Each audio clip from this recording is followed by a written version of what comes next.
พี่น้องวิวธรรมชาติสวยๆงามๆจังซี่ก็หาเลาะเบิ่งยากได้ตัวที่อยากฝากให้พี่น้องก็คือธรรมชาติในภูเขานี่จะเบิ่งพี่น้องจุดเด่นในบ้านนี้ก็คือว่าธรรมชาติเด้อป่าดอกในสวนเพิ่นเนาะหรือว่าดอกในป่านี่ไปแล้วเด้อทุกคน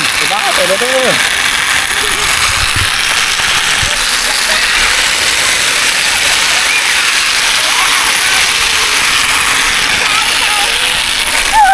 เด็กหน่อยนี่เนาะ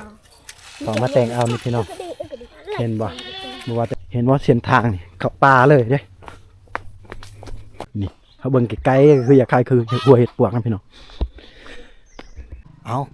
กราบทักทายสบายดีพ่อแม่พี่น้องและ FC ทุกๆคนมื้อนี้ก็คมชนเผ่ากระโดสิมาเบิ่งกันนะวิถีชีวิตของชนเผ่ากระโดเด้อที่อยู่เมืองตะโอยพี่น้องในมื้อนี้ก็อยากฝากให้พี่น้องได้เห็นภาพบรรยากาศอยู่ในชนเผ่ากระโดนี่พี่น้องอาจจะเป็นธรรมชาติที่สวยงามและก็วิถีชีวิตของชาวบ้านอีกนะนี่พี่น้องตัวนี้กับผู้ผาป่าไม้โป้น้ำหมอกกำลังลงนะเดือน3ได้นี่นะทุกคนเดือน3ได้เดือน3คือว่าฝนยังตกเลยก็หนาวแน่จักหน่อยนะโอ้ฝนคักสุดยอดเลยพี่น้องเนาะบรรยากาศนี่สิมาเบิ่งกันนะชาวบ้านเขาอยู่บ้านป่านี่แต่ก็มีทางนี่อยู่นะเพราะว่าทางมันขึ้นภูลงภูพี่น้องเลยคือเก่าแล้วพี่น้องวันนี้เขากลับมาพร้อมด้วยกับทีมงานคมชนเผ่ากระโดก็ฝากให้พี่น้องไปติดตามรับชมในซองของกิโตวิธีไทยบ้านจะเป็นทีมงานเดียวกันเราก็มักมาถ่ายทอดวิถีชีวิตของชนเผ่ากระโดนะ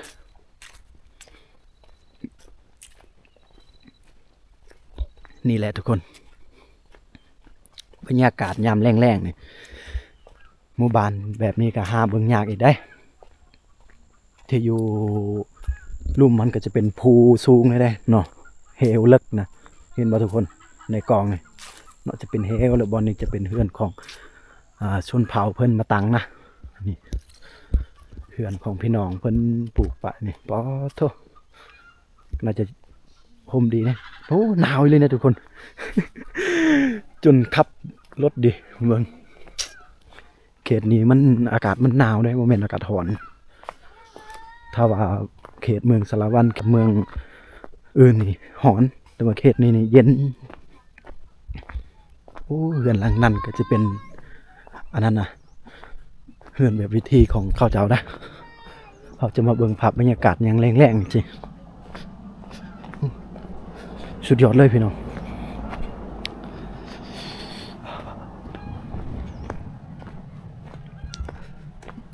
มาตะสบายดีสบายดีสบีได้สบายดีมาตะเลยเขากำลังว่าบอกภาษาเขาว่าเฮ็ดยังอยู่โอ้เอามาตะดิเด็กๆกับพี่น้องในยามแรงๆนะตามเบิ้งนี้เขาสิเอาตัวนี้ตามเขาเนาะพี่น้องในหมู่บ้านนี้ก็ยังบ่มีไฟฟ้าแต่รักษาไฟฟ้ามีอยู่ก็คือว่าพี่น้องเขาเจ้าบ่มีเงินที่จะใส่ไฟฟ้าเด้อนี่เด็กๆภาพบรรยากาศในเฮือนนะโอ้น้องมาตัวนี้ก็คักเลยเนาะเฮือนเขาอยู่ไหนเด้อนี่แล้วก็มาเบิ่งอันนี้ภาพบรรยากาศนอกเฮือนนี่ก็สิประมาณนี้นะทุกคนโอ้ยอันอื่นกับบุมีนะทุกคนในบ้านนี่กับบุมียังหลายแต่ตัวที่อยากฝากให้พี่น้องก็คือธรรมศาสตร์ในภูเขาเลยจะเบิ้งพี่น้องภูในนี่ก็ยังมีหมู่บ้านเนอะตัวนี้ก็จะเป็นเฮือนครัวเพิ่นสีล่มเนี่ยกับบุล่ม ว่าหยอกเพิ่นนะนี่เห็นบ่นี่แหละวิถีชีวิตของชาวบ้านเฮาชนเผ่ากระโดคมจะได้มาถ่ายทอดวิถีชีวิตของชนเผ่ากระโดให้FC ได้เห็นนะให้ทุกคนได้เห็นกับสิ่งที่ขาดบ่ได้ก็คือยาสูบนี่ได้ชนเผ่ากระโดเฮาปลูกเพื่อจะได้สูบเองนะจุดเด่นในบ้านนี้ก็คือว่า ธรรมศาสตร์เด้อเฮือนศาลบ้านซองก็คือเก่าอยู่พี่น้องก็บ่แตกต่างกับเฮือนเผ่าอื่นจุดเด่นก็คือว่าธรรมศาสตร์ก็สวยงามเลยนะเฮาว่าเขตอื่นก็บ่สู้เขตนี้ได้ธรรมศาสตร์นี่สุดเย็นเลยเนาะอยู่ทางเทิงนั้นก็จะเป็นพวกวัยรุ่นเพิ่นลิ้นหมักกระตอนะนี่แหละทุกคน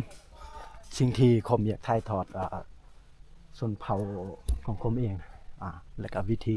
ชีวิตของชนเผ่ากะโดอยากให้ทุกคนก็ได้รู้ได้เห็นการทำมาหากินการอยู่กับแบบนี้ละส่วนหลายกับชนเผ่าก็จะอยู่แบบในอากาศที่ว่าเย็นๆนะพี่น้องจะอยู่แบบอากาศที่ว่าฝนตกตลอดนะและก็ภาพธรรมชาติกับคักอลีนะตัวนี้แหละผมจะได้ฝากให้ทุกคนจะได้รับชมนี่ว่าทุกคนในบ้านนี้กับมีแต่2-3หลังคาเฮือนนะเขาอยู่แบบกระจัดกระจายไปจะเป็นน้ำน้องๆเขาเอาแต่มาไม่เย็ดกันเหรอแต่มาแต่ตาเขากำลังถามว่าน้องเพิ่นเอาอยู่ใส่เพิ่นว่าอยู่พุ่นเด้เอาน้ำอยู่พุ่นนะพี่น้องนี่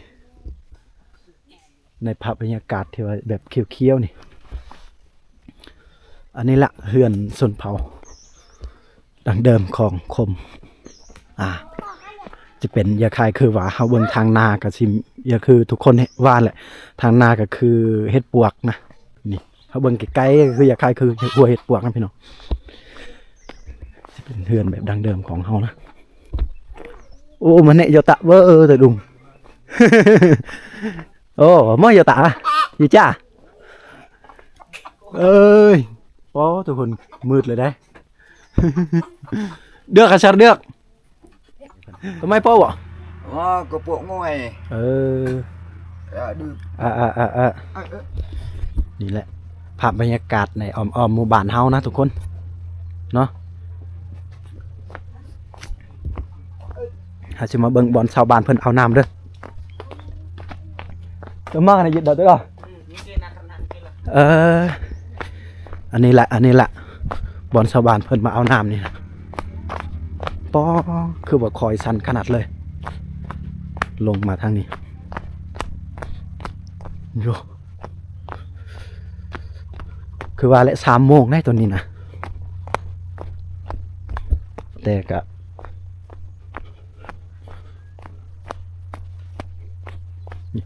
ชาวบ้านเพิ่นมาเอาน้ำอยู่พี่ได้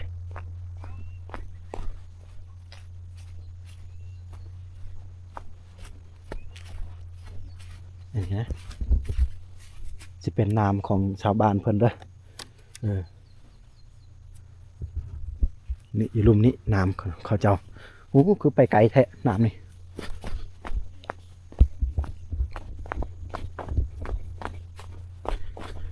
เขาเดี๋ยวเบิ้งซื้อพี่น้องเห็นว่าเส้นทางนี่เขาป่าเลยเด้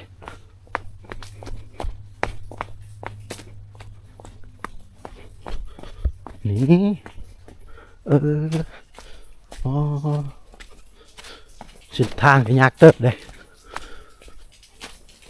แต่ว่าเห็นแนวได้วิถีชีวิตชาวบ้านเราโอ้เพิ่นก่อจังซี่ได้ทุกคนนี่บนชาวบ้านเพิ่นเอาน้ำนะเพิ่นสิก่ออ่างไว้นะเก็บน้ำนะ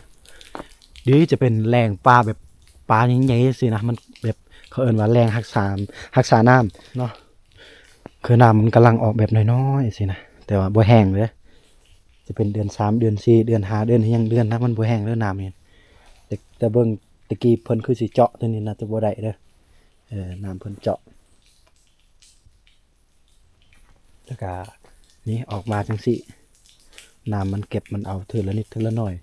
จะให้ชาวบ้านได้มีความสุขในการเอาน้ำนะในการดื่มน้ำก่อนสิเต็ม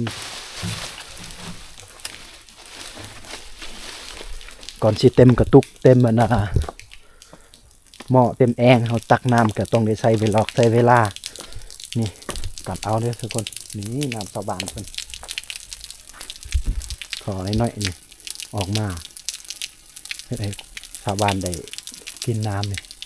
แต่เบิ่งเส้นทางนี่ติวัดสั้นๆเนี่ยเนาะส่วนหลายเขาสิเห็นเด็กน้อยไปตักเนาะไปตักให้พ่อให้แม่ครับแล้วก็คนเฒ่าๆเวลาลูกหลานเขาบ่อยู่เขาไปเฮ็ดให้อีหยังนะก็มีแต่คนเฒ่าอยู่เขาสิมาเอาอยู่นี่โอ้เขาให้ย่างบาดเดียวน้อยนึงก็ คือว่าเมื่อยละนี่เนาะเพื่อนหลังนั้นเนาะขอบใจพี่น้องหลายๆที่ได้รับชมคลิปของคมชนพาโดแล้วก็เฮ็ดให้คมมีกำลังใจในการอัปเดตวิถีชีวิตของชนเผ่ากะโดและชนเผ่าปะโกะหรือว่าชนเผ่าตะโอยก็ขอขอบใจพี่น้องที่ได้รับชมและก็ได้ติดตามแล้วได้เรียนรู้วัฒนธรรมนะแล้วก็ได้รับชมนี่ธรรมศาสตร์ที่สวยงามให้พี่น้องได้เห็นนี่เอาอย่าลืมกดไลค์กดแชร์นะทุกคนและกดติดตามสิ่งที่สำคัญก็อย่าลืมติดตามและกดกระดิ่งแจ้งเตือนให้เด้อทุกคนสิ่งที่ทุกคนได้กดแชร์กับอันนี้ก็และแต่พี่น้องแต่ว่าอย่าลืมให้กำลังใจให้คมเผากระโดได้ทำคลิปแล้วก็ได้ให้ทุกคนได้เห็นภาพธรรมชาติในลาวเนาะหรือว่าในแขวงสะระวันที่อุดมสมบูรณ์ธรรมชาติที่สวยงามนะก็ประมาณนี้เลยดอกในสวนเพิ่นเนาะหรือว่าดอกในป่าเนี่ยอุ้ยสีแดงงามๆเลยเนาะนี่แหละธรรมชาตินะคือเพิ่นว่าธรรมชาตินั่นแหละพี่น้องโอ้อยู่ข้างเฮือนหลังนี่แหละ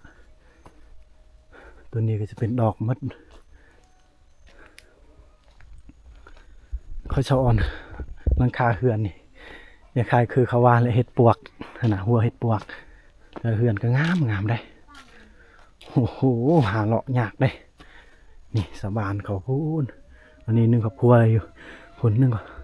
2 ครอบครัวประมาณ3 ครอบครัวนะพี่น้องอยู่ในนี้นะโอ้โถ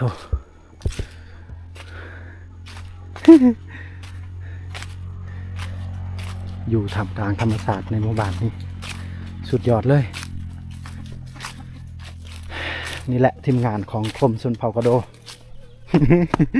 อีโต้วิธีไทยบ้านบรรสวนแปลว่าสบายดีนะนี่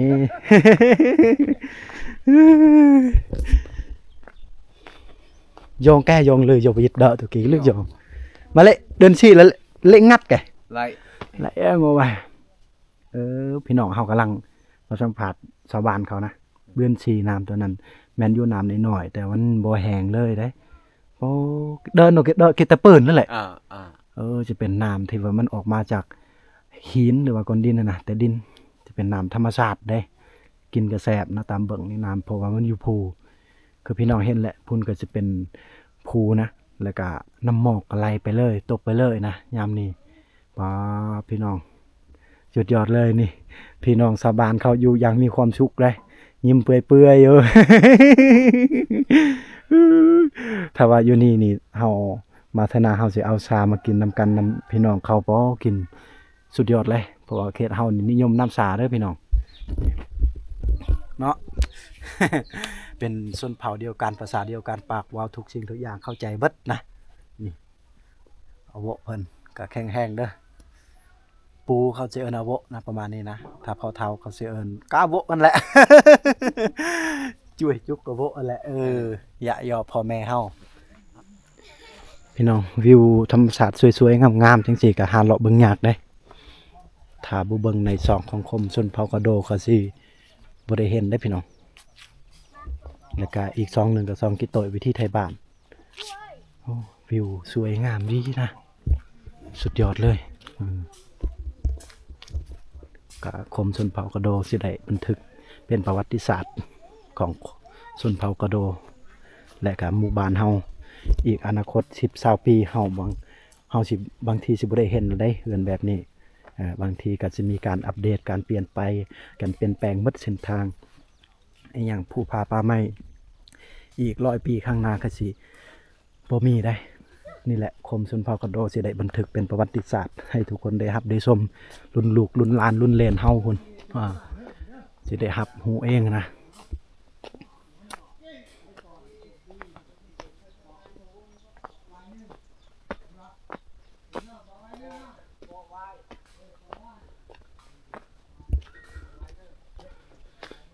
นี่แหละเส้นทางเข้าไปนี่คักอยู่จะเป็นเส้นทางที่ยากหน่อยหนึงอยู่แต่เส้นทางดำพี่น้องภูผาป่าไม้วิวคักตื่นเช้ามากินกาแฟคาเฟ่มาเบิ่งธรรมชาตินี่เงียบสงบทางนี้ก็เต็มไปด้วยต้นไม้ใหญ่นะนี่ธรรมชาติงามเลยป่าบักแก่ๆนี่บักใหญ่ๆนี่พี่น้องหายังยุ่งยากธรรมชาตินี่ฮะอุ้ยพี่น้องเลยจังซีล่ะทุกคนที่เขาปลูกเอาไปส่งเวียดนามโอ้งามสุดยอดเลยพี่น้องเนาะเพราะนั้นว่าปลูกเองได้นี่โอ้โถเวลายามมันเป็นยามดอกงามเลยเนาะ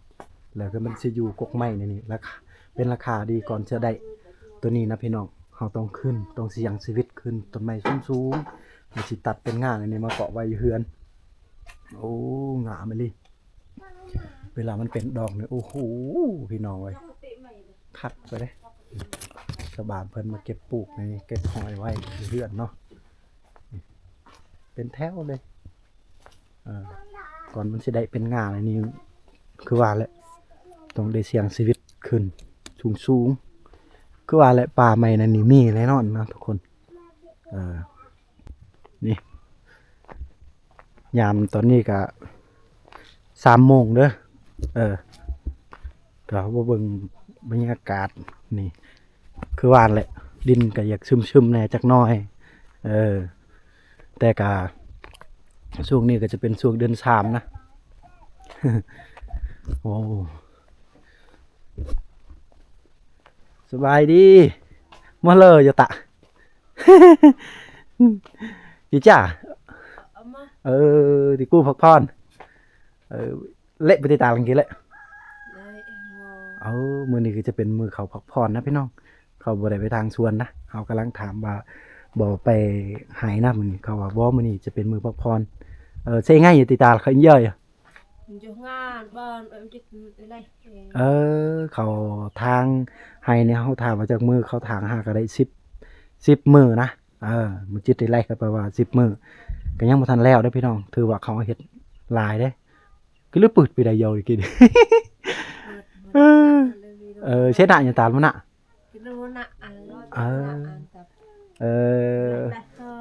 มีแต่ผู้เดียวเพิ่นไปทางเนาะคือตัวว่าอ้ายเดี๋ยวติดตามผู้หนึ่งไปทางให้แล้วกับผู้หนึ่งไกสิเบิ่งลูกเบิ่งหลานอยู่เฮือนนะประมาณนี้ล่ะเปลี่ยนกันระเลยตรงเลยระเลยติตาลอย่ามานะเอ้ย นี่อีกหลังคาหนึงแล้วก็อีกตัวอยู่หลุมพุ่นพี่น้องเพราะหมู่บ้านนี่ก็เบิ่งธรรมชาติก่อนจะเบิ่งหั่นคักสุดมาหันนอกไอ้จ้ากันลังก้อย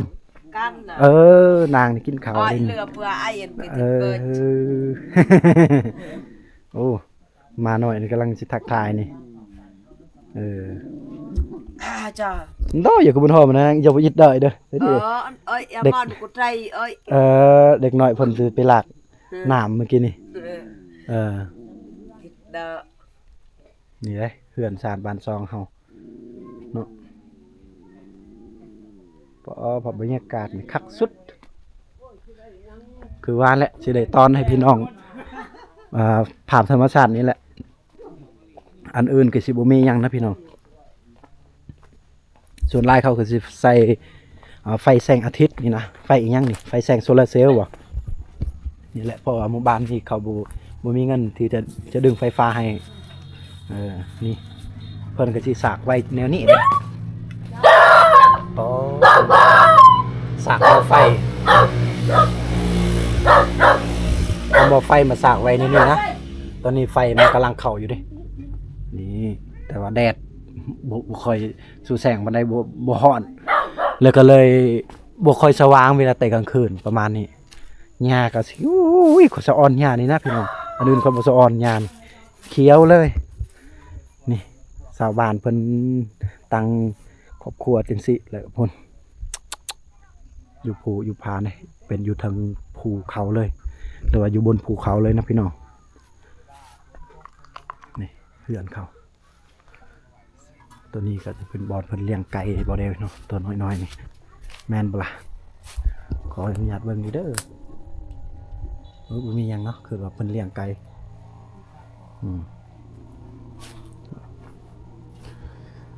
โอ้ยวิถีชีวิตชนเผ่ากระโดเห่ายามแรงๆจังซี่พี่น้องคือคักสุด เอ้ยเป็นชวนใช่ไหม ไป เอ้ยเป็นชวนก็ว่าสบายดีได้ทุกคนภาษาภาษาของคมชนเผ่ากระโดนี่นี่แหละ โอ้แข็งแห้งเด้อเอาอยู่กับอากาศเย็นๆแนวหนาวนี่ยาม4 โมง 5 โมงนี่นั่งลมกันชิวๆสบายเลยตามภาษาบ้านเฮานะพี่น้องสิมีอิหยังยุ่งยากนะบ่ได้รบกวนไปแล้วบ่ได้ยินเสียงตู้เสียงอิหยังตึมตำอยู่แบบกูคักถ้าว่าตื่นเช้ามานี่ต้องได้ฟิงไฟยามแรงกลางคืนได้ฟิงไฟอีกได้จนให้นี่เดือน3ก็ยังหนาวถ้าว่าอยู่สารวัตรเฮานี่ตามที่คมเคยอยู่นะแล้วก็สวรรณเขตขมวนอัตตปือจะประชักเคยไปนี่บ่ได้เนาะ บ่แม่นต้องสิไปอยู่เตาไฟวันนั้นไปไกลเลยแต่ว่ากลางเว้นจริงๆฮ้อนบ่ไหวพี่น้องแต่ว่าตอนนี้ก็บรรยากาศก็โธ่สดชื่นเลยพี่น้องก็ได้เห็นน้ำหมอกอิหยังนี่แหละตกลงมายามแลงยามเช้าโธ่เฮ็ดเวียกอิหยังก็อย่างมีความสุขสบายพี่น้องภาพธรรมชาติบ้านเฮาก็สวยงามอุดมสมบูรณ์เด้อในหมู่บ้านเฮานี่คักไปแล้วเด้อทุกคนไปแล้วเด้อ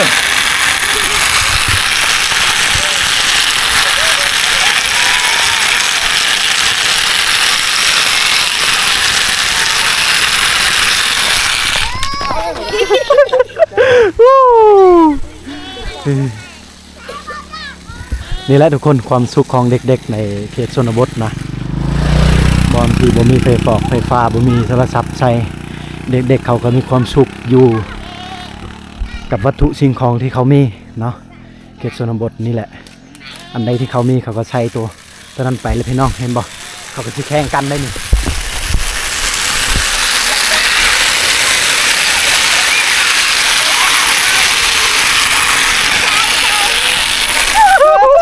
ไปแล้วโอ้ยพี่น้องพอได้มีความสุขเด็กๆเขาเนี่ยป้อเป็นน่ารัก